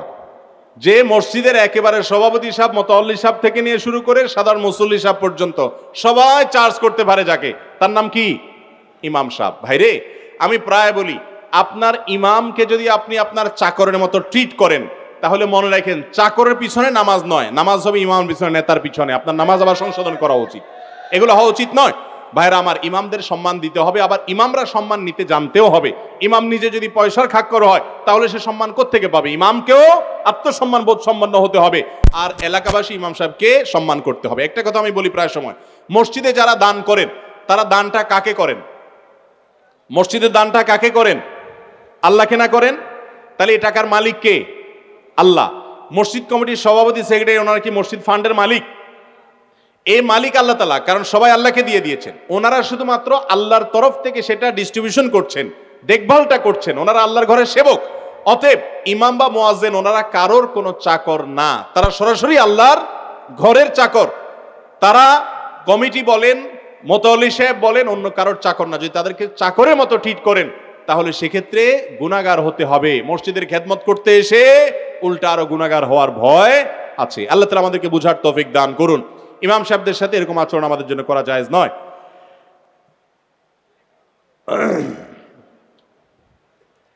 এরপরে খুচরা প্রশ্নগুলো দিয়ে দিই। নাভির নিচের বা গুপ্ত অঙ্গের লোম 40 দিনের মধ্যে না কাটলে গুনাহ হবে কিনা?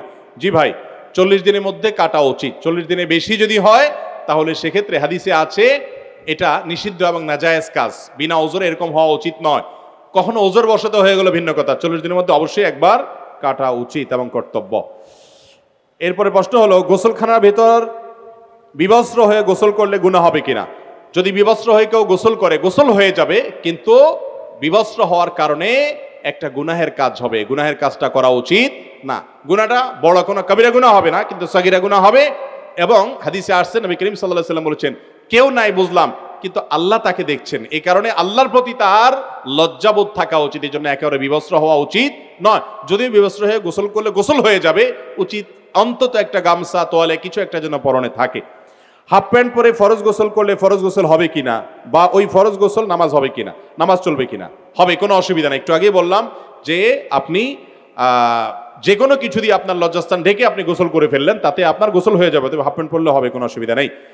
এরপরে প্রশ্ন হলো, যদি জাগ্রত অবস্থা উত্তেজনা বা কোনো কারণবশত বীর্যপাত হয়, তাহলে কি পুরো গোসল করতে হবে, নাকি শুধু নাভির নিচ থেকে ধৌত করতে হবে? যদি উত্তেজনা বশত বীর্যপাত হয়, সেটা যে কারণেই হোক না কেন, নিজের ইচ্ছাকৃত হোক আর অন্য কোনো জল্পনা কল্পনার কারণে হোক আর যেভাবেই হোক, উত্তেজনা বশত যদি বীর্যপাত হয়, পুরো গোসল করতে হবে, হাঁটু থেকে নিচ থেকে ধুলে হবে না। এরপর প্রশ্ন হলো, চেয়ারে বসে নামাজ পড়লে নামাজ হবে কিনা? সবচাইতে পপুলার প্রশ্ন, কমন প্রশ্ন। এই প্রশ্ন সব জায়গায় সব এলাকায় মানুষ করে, চেয়ারে বসে নামাজ পড়লে নামাজ হবে কিনা। যারা আল্লাহ তাআলা সুস্থ রাখছেন কমর টমর, এরা মনে হয় চেয়ারে বসে নামাজ পড়া মানুষগুলো দেখলে খুব মেজাজ গরম হয় মনে হয়। অথবা যারা চেয়ারে বসে নামাজ পড়েন, তাদের মধ্যে অনেকে মনে করেন যে চেয়ারে বসে নামাজ পড়লে একটু ভাবসাব আসে কিনা, আল্লাহ জানে। দেখেন, যদি কোনো ব্যক্তি কোমরে ব্যথার কারণে, কোনো অসুস্থতার কারণে রুকু বা সেজদার জন্য উনি কোমর ভাঙতে পারেন না, তিনি বাধ্য হয়ে চেয়ারে বসে নামাজ পড়লেন, এই ব্যক্তির নামাজ হবে ইনশাআল্লাহ। একজন দাঁড়াতে পারেন, তিনি দাঁড়াবেন, কিন্তু রুকুটা করতে পারেন না, তাহলে সোজা বসে ইশারা রুকু করবেন, ইশারা সিজদা, এটা জায়েজ আছে। নবী করিম সাল্লাল্লাহু আলাইহি ওয়াসাল্লাম এক সাহাবীকে বলেছেন, তুমি দাঁড়িয়ে নামাজ পড়বে, দাঁড়িয়ে পড়তে পারো না বসে পড়বে, বসে পড়তে পারো না তুমি ইশারায় পড়বে, কিন্তু নামাজ তোমাকে পড়তে হবে। অতএব যদি কেউ চেয়ারে বসা ছাড়া স্বাভাবিকভাবে নামাজ পড়তে না পারেন, অপারগ হন, তার জন্য এটা জায়েজ আছে। কিন্তু আপনি একজন সুস্থ সবল মানুষ, গাছে উঠতে পারেন, ধান ক্ষেত নিরাইতে পারেন, দুনিয়ার সব কাজ করতে পারেন, লাফালাফি সব করতে পারেন, শুধু মসজিদে এসে একটা চেয়ার টান দিয়ে বসে যান, এই মানুষের নামাজ হবে না। যদি আপনার সক্ষমতা থাকে, অনেকে আছে শরীরটা একটু খারাপ লাগতেছে, আজকে একটু ম্যাজ ম্যাজ করতেছে, চেয়ারটা বসে নামাজ পড়ে ফেললাম। অনেক ভাইরা আছেন মনে করেন যে নামাজ হবে না, নামাজ হবে না। বিশেষ করে ফরজ নামাজ হওয়ার কোনো রাস্তা নাই। ফরজ নামাজের দানটা একটা ফরজ, রুকু করা একটা ফরজ, সিজদা করা আরেকটা ফরজ, এগুলো করতে হবে। আপনি আল্লাহর সামনে এসে ভাবসাব নিলে, গোলামি করতে এসে আবার কিসের ভাবসাব, বিধায় নামাজ কিন্তু হবে না। আল্লাহ তাআলা আমাদেরকে বোঝার তৌফিক দান করুন। অতএব চেয়ারে বসে নামাজ পড়লে নামাজ হবে শর্ত সাপেক্ষে। আজকাল মসজিদগুলোতে এত চেয়ার হয়েছে, আমি সবসময় বলি যে মসজিদ নাকি আকিস প্লাস্টিকের কোনো দোকান বোঝাই কঠিন। আজ থেকে 10 বছর আগে এত মাজা ব্যথার রোগী আমাদের দেশে ছিল না। আজকাল যত হয়েছে, হয়তো রোগী বেড়ে গেছে, কিন্তু আমাদেরকে মনে রাখতে হবে ওজন থাকলে জায়েজ আছে, ওজন না থাকলে একটু শরীর খারাপ দেখে আপনি চেয়ারে নামাজ পড়লে নামাজ হবে, ফরজ নামাজ হবে না। মা বোনদের জন্য রমজানে কিছু করণীয় বর্জনীয় আমল সম্পর্কে জানালে উপকৃত হব। রমজানে করণীয় বর্জনীয় পুরুষদের জন্য যা, মা বোনদের জন্য তা। যদি মাসিকরত অবস্থায় কোনো মা বোন থাকেন রমজান মাসে, তিনি রোজা ছাড়া আর রোজা এবং নামাজ ছাড়া সব আমল করবেন। তিনি তওয়াফ করবেন না, আর রোজা নামাজ পড়বেন না। আমলের ক্ষেত্রে 3টা আমল করবেন না, এবং কোরআনে কারীমের তেলাওয়াত জমহুর উলামাদের মতে করবেন না। এছাড়া তিনি দোয়া দুরুদ করবেন, তিনি আল্লাহর কাছে দোয়া করবেন, হাত তুলে রোনাজারি করবেন, জিকির আজকার করবেন, ইস্তেগফার করবেন, দুরুদ শরীফ পড়বেন, ইসলামী বই পুস্তক পড়বেন, ইসলামের কথা শুনবেন, জানাবেন, এবং রোজাদারদের খেদমত করবেন, সৎ কাজের আদেশ দিবেন, অসৎ কাজের বাধা প্রদান করবেন, দাওয়াতি কাজ করবেন, সব ভালো কাজ করবেন। শুধু যেগুলো নিষিদ্ধ সেগুলো বাদে রমজান মাসে সব কাজ মাসিক অবস্থায় একজন মা বোন করতে পারেন। বিশেষ করে তারা গৃহস্থলী কাজ যখন করবেন, ওই টাইমে জিকির, ইস্তেগফার, দুরুদ, এই আমলগুলো অনেক বেশি করতে পারেন। যেগুলো পুরুষদের জন্য বিশেষ আমল, যেমন কথার কথা জামাতের সাথে নামাজ, সেগুলোর জন্য পুরুষদেরকে উৎসাহ দিবেন। এটা একটা গুরুত্বপূর্ণ আমল তাদের জন্য, ইনশাআল্লাহ। কদ্দুরে ভাই শেষ করি। সভাপতি বক্তব্য দিবেন না, প্রধানত বক্তব্য দিবেন না, না একটু কথা বলবেন ভাই। আমাদের পরবর্তী আলোচক চলে এসেছেন, সম্ভবত খুব কাছাকাছি চলে এসেছেন। আমরা 2-3টা প্রশ্ন দিয়ে শেষ করি ইনশাআল্লাহ। এরপরে প্রধান অতিথি এবং আমাদের সভাপতি ইনশাআল্লাহ হয়তো বক্তব্য রাখবেন। সেক্ষেত্রে ইনশাআল্লাহ তারপরে মেহমান উঠবেন, ইনশাআল্লাহ মেহমান ডাইরেক্ট স্টেজে চলে আসবে ইনশাআল্লাহ। আপনারা সবর করেন এবং অপেক্ষা করেন। এরপরে প্রশ্ন হলো, আমি জেনারেল লাইনের ছাত্র, কিন্তু বর্তমান শিক্ষা ব্যবস্থায় ঈমান ধরে রাখা প্রায় অসম্ভব এবং নারী থেকেও দূরে থাকা যায় না। যেহেতু আমি কলেজে পড়ি, তাই মাদ্রাসায় যাওয়া সম্ভব নয়, আমার করণীয় কি? ভাইরা আমার, আমাদের যে শিক্ষা ব্যবস্থা আছে, খুবই দুঃখজনক যে এই শিক্ষা ব্যবস্থায় দিন এবং ঈমান টিকিয়ে রাখাটা খুবই জটিল। তাকে এক্সট্রা যদি কেয়ার না নেওয়া হয়, যদি ঈমান সম্পর্কে আলাদা ইলম অর্জনের ব্যবস্থা না থাকে, তাহলে সেক্ষেত্রে ঈমান ধরে রাখার মতো চ্যালেঞ্জের কাজ আর দ্বিতীয়টা নাই। যারা জেনারেল লাইনে পড়াশোনা করছেন তাদেরকে আমরা বলবো, প্রথমত আপনার পড়াশোনা আপনি অব্যাহত রাখুন। সেই সাথে আজকাল অনেকগুলো অনলাইন ইসলামিক একাডেমি হয়েছে, অনলাইন শিক্ষা প্রতিষ্ঠান হয়েছে, অফলাইনে আছে, সেগুলোতে ভর্তি হয়ে যান এবং ইসলামের বেসিক ধারণা আপনি নেন। একটা কোরআনের অনুবাদ, একটা হাদিসের অনুবাদ, একটা সিরাত গ্রন্থের অনুবাদ, এবং বিশেষ করে করুন। ভাই আপনারা উঠছেন কেন? মেহরবানি করে আপনারা বসেন, মেহরবানি করে বসেন ইনশাআল্লাহ বিদিনিল্লাহ।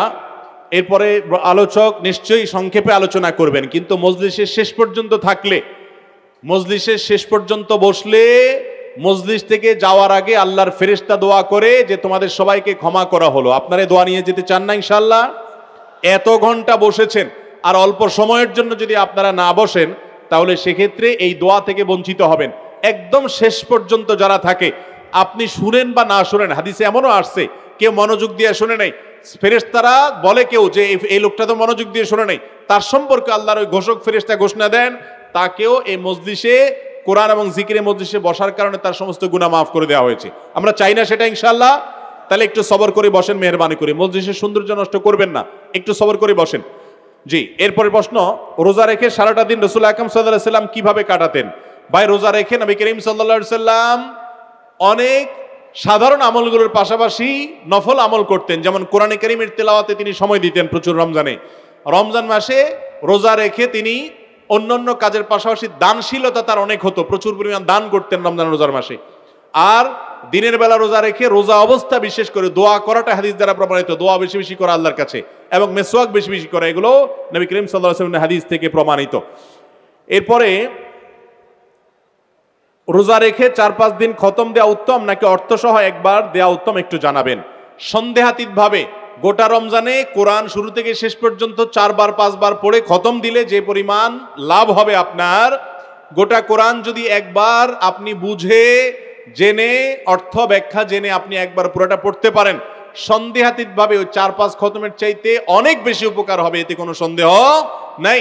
কোরআন বুঝে পড়তে হবে, যদিও না বুঝে পড়লেও আমরা সওয়াব পাবো, কিন্তু বুঝে পড়ার চেষ্টা আমাদের থাকতে হবে। আমরা মনে করি কোরআন এটা মন্ত্রের মতো শুধু পড়ে যাব, এটা বোধহয় বুঝার কিছু না, অথচ কোরআন বুঝার চেষ্টা আমাদের থাকতে হবে।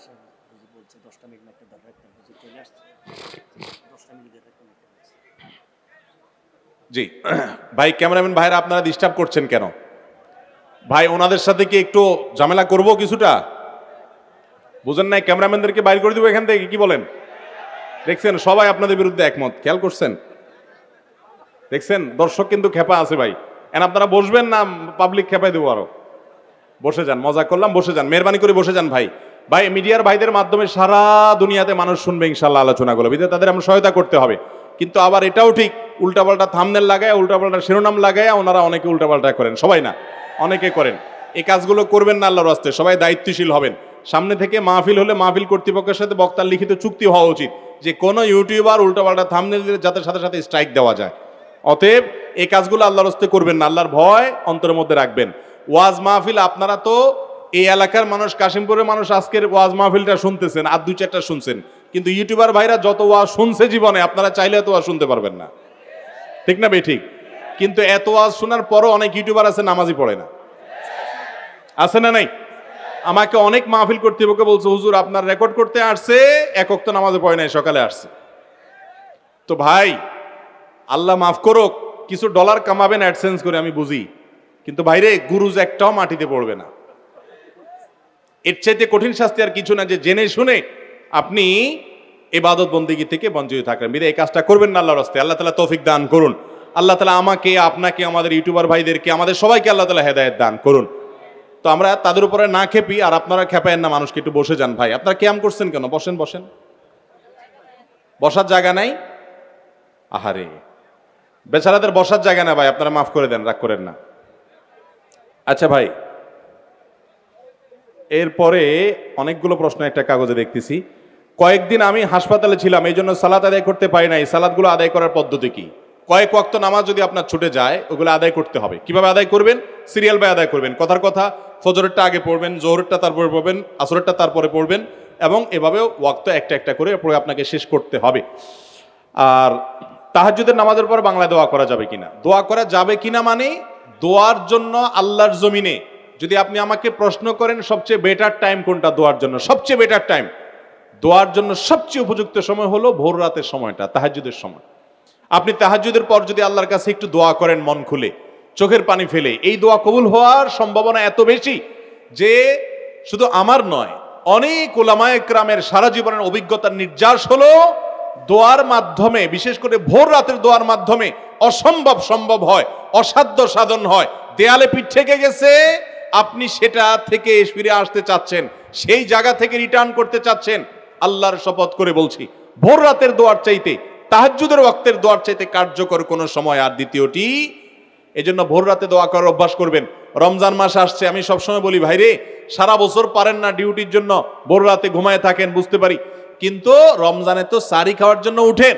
অতএব শুধু সাহরি খাওয়ার জন্য না উঠে, সাহরি খাওয়ার পাশাপাশি 10টা মিনিট টাইম নেবেন, একটা রুমে যে দরজা আটকে দিবেন, কেউ যেন নাই, সেখানে একটু আল্লাহর সাথে একটু কথা বলবেন। ছাদে চলে যাবেন, মসজিদে চলে যাবেন, নির্জন জায়গায় চলে যাবেন, সাহরি খেয়ে চলে যাবেন, অথবা সাহরি খাওয়ার আগে ওটা করে এসে পরে সাহরি খাবেন। কিন্তু ভোর রাতের দোয়া যেন রমজানে মিস না হয়।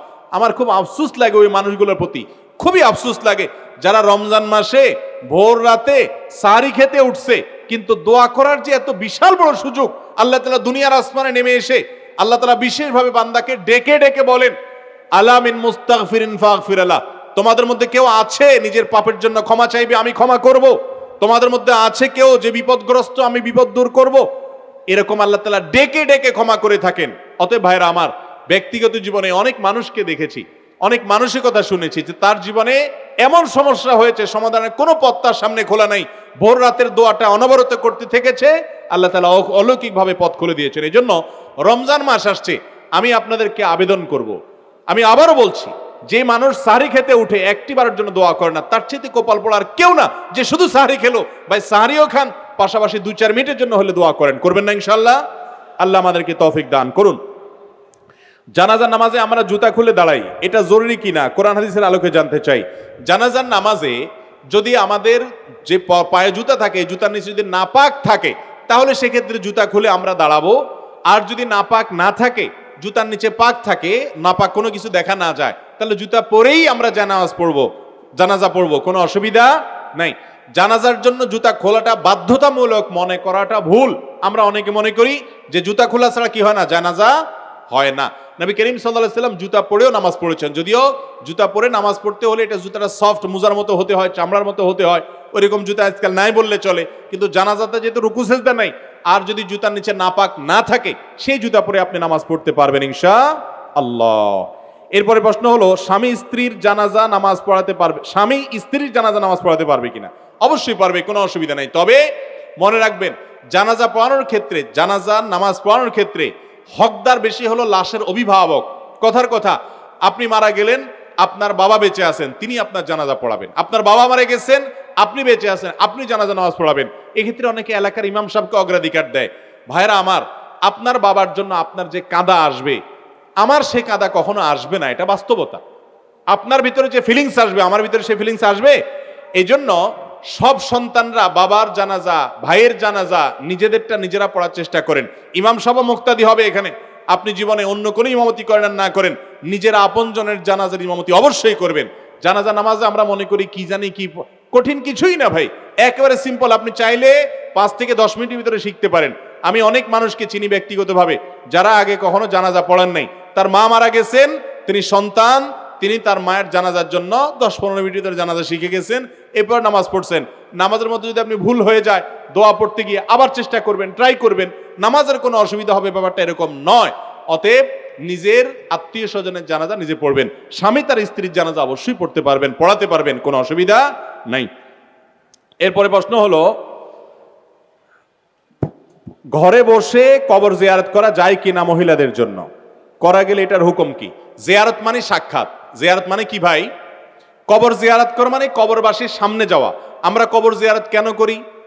2 কারণে। কয় কারণে? নাম্বার 1, নবী করিম সাল্লাল্লাহু আলাইহি সাল্লাম বলেছেন, নাহাইতুকুম আন জিয়ারাতিল কুবুর ফাজুরুহাল আন ফাইন্নাহা তুযাক্কিরুকুম আল আখিরাহ। এক সময় তোমাদেরকে কবর জিয়ারত করতে নিষেধ করা হয়েছিল, এখন পারমিশন দেওয়া হয়েছে তোমরা কবর জিয়ারত করো। কেন? কারণ কবর জিয়ারত করলে আখিরাতের কথা স্মরণ হয়। কবর জিয়ারত করলে কি হয় ভাই? আখিরাতের কথা স্মরণ হয়, আল্লাহর কথা স্মরণ হয়, সেজন্য কবর জিয়ারত করতে হয়। ওখানে গেলে মরণের কথা মনে হয় যে আমাকেও আসতে হবে, নিজের লাভ। আর আরেকটা উদ্দেশ্য হলো কবরবাসীকে সালাম দেওয়া, তাদের জন্য শান্তির দোয়া করা, সালামুন আলাইকুম দারা কওমুল মুমিনিন, কবরবাসীরা তোমাদের প্রতি শান্তি বর্ষিত হোক, তাদের সাথে সাক্ষাৎ করা। তো এটা ঘরে বসে হয় না।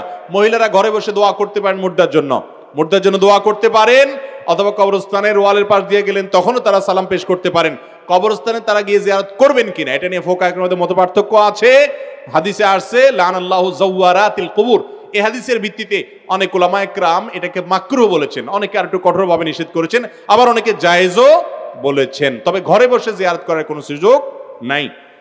আমার স্বামী আত্মহত্যা করে মারা গেছে, তার জন্য দোয়া করা যাবে কিনা? যদি দোয়া করা যায় তাহলে কি দোয়া করব? আত্মহত্যা করে যদি কেউ মারা যায়, এক হাদিসে আসছে সে ব্যক্তি জাহান্নামে যাবে, হাদিসের ভাষ্যে এও আছে সে চিরকাল থাকবে। কিন্তু এই হাদিসের ব্যাখ্যায় আহলুস সুন্নাহ ওয়াল জামায়াতের সমস্ত মুহাদ্দিসিন ফুকাহা ইকরাম যতজনের মতামত আমার নজরে পড়েছে, এটা নিয়ে আমি যথেষ্ট ঘাটাঘাটি করেছি, প্রায় সবগুলাই এই যে কেউ যদি এটাকে জায়েজ মনে করে ঈমান হারা হয়ে মরে, তাহলে তার জন্য স্থায়ী জাহান্নাম। আত্মহত্যা করে মৃত্যুবরণ করা কবিরা গুনাহ, মহাপাপ। এরকম ব্যক্তির জন্য নবী করিম সাল্লাল্লাহু আলাইহি ওয়াসাল্লাম জানাজা পড়েন নাই। আত্মহত্যা করে মারা গেলে এলাকার ইমাম সাহেবরা, সম্মানিত ব্যক্তিরা জানাজা পড়াবে না, অন্যরা তার জানাজা পড়বে, যাতে করে অন্যরা আত্মহত্যা না করে, কারণ এটা বড় ধরনের কবিরা গুনাহ। তার গুনাহ আল্লাহ মাফ করবেন কিনা আল্লাহ ভালো জানেন, কিন্তু তার জন্য মাফ চাওয়া যাবে, আল্লাহর কাছে মাফ চাওয়াতে দোষের কিছু নাই। এরপরে প্রশ্ন হলো, কেউ যদি নিজে হজ না করে তাহলে কি সে অন্যের বদলি হজ করতে পারে? নিজের হজ যদি আপনি না করেন, তাহলে অন্যের বদলি হজ আপনি করবেন না। যদি এটাকে অনেক উলামা ইকরাম, অনেক ফোকাহ ইকরামই জায়েজ বলেছেন মাকরুর সাথে, অর্থাৎ এটা করলে মাকরু হবে। নবী করিম সাল্লাল্লাহু আলাইহি সাল্লাম এক ব্যক্তিকে, শুভ্রমা, তাকে দেখে নবী সাল্লাল্লাহু আলাইহি সাল্লাম বলেছেন, তিনি হজ করছেন এবং হজ করার সময় তিনি তালবিয়ার সময় বলছেন, আল্লাহ এটা আমার অমুকের তরফ থেকে, সম্ভবত ভাইয়ের পক্ষ থেকে হজের নিয়ত করছেন। নবী সাল্লাল্লাহু আলাইহি সাল্লাম বলেছেন, তুমি নিজের হজ করছো? বলে না, করি নাই। তখন বলেন, আগে নিজের হজ করো, এরপরে ভাইয়ের পক্ষ থেকে করবা। এই জন্য যে ব্যক্তি বদলি হজ করবে তিনি আগে নিজের হজ করবেন, তারপরে কি করবেন? বদলি হজ করবেন। এরপরে প্রশ্ন হলো, স্বামী মারা গেলে স্ত্রী তার স্বামী বাড়ি হতে 4 মাস 10 দিনের মধ্যে কোন কাজে বা অনুষ্ঠানে যেতে পারবে কিনা? স্বামী যদি মারা যায়, স্ত্রী তার বাড়ি থেকে 4 মাস 10 দিনের জন্য বের হবেন না। একান্ত অসুস্থ হয়েছে ডাক্তারের কাছে, এই জন্য বের হবেন। ইমার্জেন্সি কোনো কাজে বের হবেন, শোক পালনের অংশ হিসাবে বাড়ির চৌহদ দিতে থাকবেন। এর মানে এই না যে গৃহবন্দী হয়ে থাকবেন, তিনি বাড়ির আঙ্গিনা, উঠানে, আশেপাশে ঘুরবেন, কিন্তু অন্যত্র যাবেন না।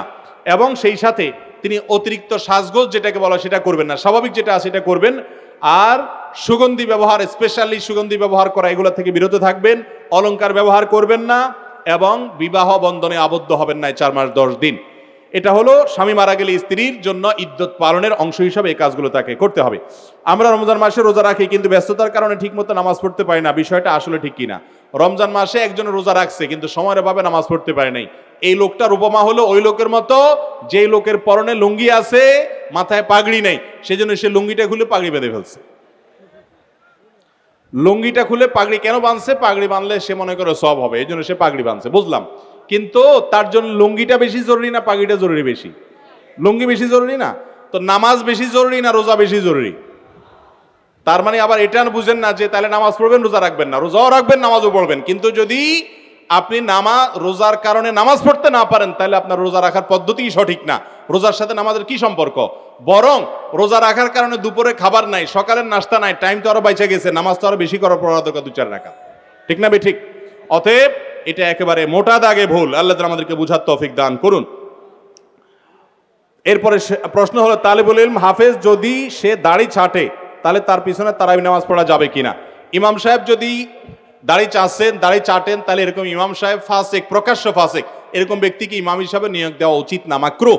যদি তার পিছনে নামাজ পড়েন, নামাজ হয়ে যাবে, নামাজ হবে না এরকম কোনো বিষয় নাই, নামাজ হয়ে যাবে।